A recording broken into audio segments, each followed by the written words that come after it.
Hi, my name's Chelsea. I've been an actor since I was in high school, and then I started studying theatre arts in university a few years ago. From there, I've got experience stage managing, producing, directing, and performing in a few independent shows at the Blue Room Theatre. Having both long and short-term goals helps keep you focused on what's important. I use the method that I'm going to walk you through to plan out what I want to achieve before I start work on a new project. I found it really useful last year when I was performing in a play called The Wolves at the Blue Room Theatre. We'll start with the big picture goal for your project. This could be something like your WAST performance exam. Your goal might be to get a certain mark, pass, or just try your hardest. These big picture goals are called outcome goals. These goals help focus and motivate you. When I start work on a new performance, my goal is usually to try my hardest and give the best performance I'm capable of.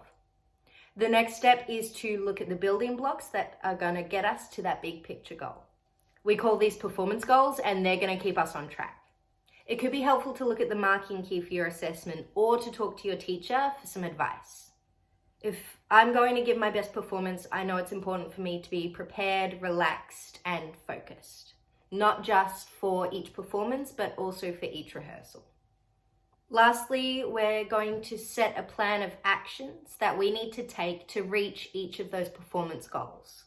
These are called process goals, and they're great because they're completely under your own control. These are the steps that you can take to improve your output and reflect upon your performance afterwards.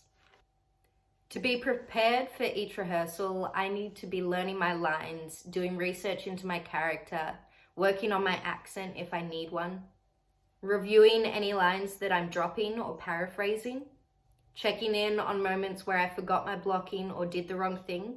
I also like to arrive early for rehearsals and performances so that I have time to stretch and breathe and relax and focus myself so I'm ready to perform.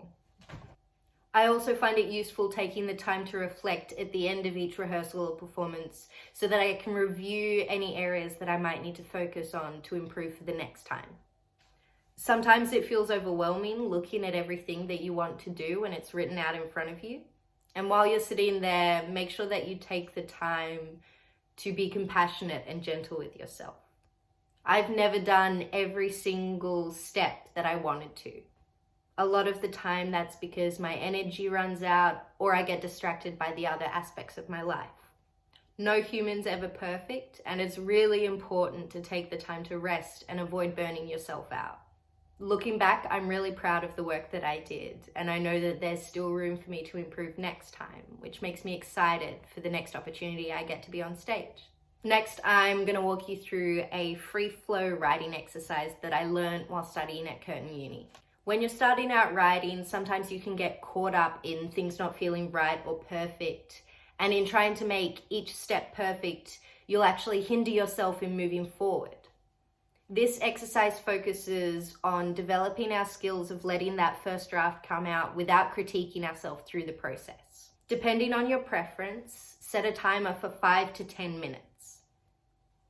As you repeat this practice, you can make the timer go for longer if you like.